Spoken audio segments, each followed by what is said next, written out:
வணக்கம் ஃப்ரெண்ட்ஸ். பிப்ரவரி 27 58ஆம் நாள் பயிற்சியாக இயற்கை முறையில் சளியை நீக்க திராட்சை கசாயம். திராட்சை பழத்தை பயன்படுத்தி சளிக்கு கசாயம் பண்ண போகிறோம். தேவையான பொருட்கள்: திராட்சை பழம் 20, கொட்டை உள்ள திராட்சை, கருப்பு திராட்சை, பன்னீர் திராட்சை எப்படியாவது எடுத்துக்கோங்க.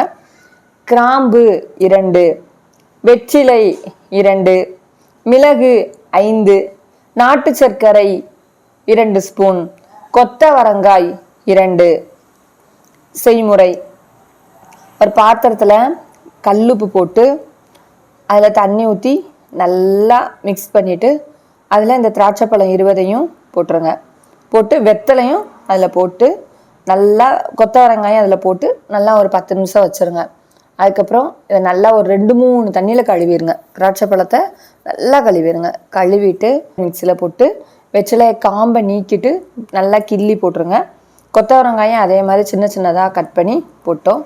அதுக்கப்புறம் மிளகு 5, கிராம்பு 2 எல்லாம் சேர்த்து நம்ம கொஞ்சம் தண்ணி சேர்த்து மிக்சியில் நல்லா அரைச்சிடுறோம். இதை அப்படியே ஒரு கிண்ணத்தில் ஊற்றிட்டு அதில் தேவையான அளவு நாட்டு சர்க்கரை 2 ஸ்பூன் போட்டோன்னா நமக்கு சளி கசாயம் ரெடியாக இருக்குது.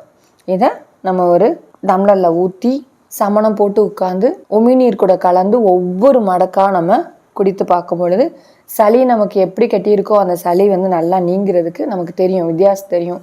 நல்லா தொண்டை ஃப்ரீயாக இருக்கிறத நம்மால் உணர முடியும். அதனால் இந்த திராட்சை கசாயத்தை நம்ம அடிக்கடி குடித்து மகிழ்வோம். நன்றி, வணக்கம்.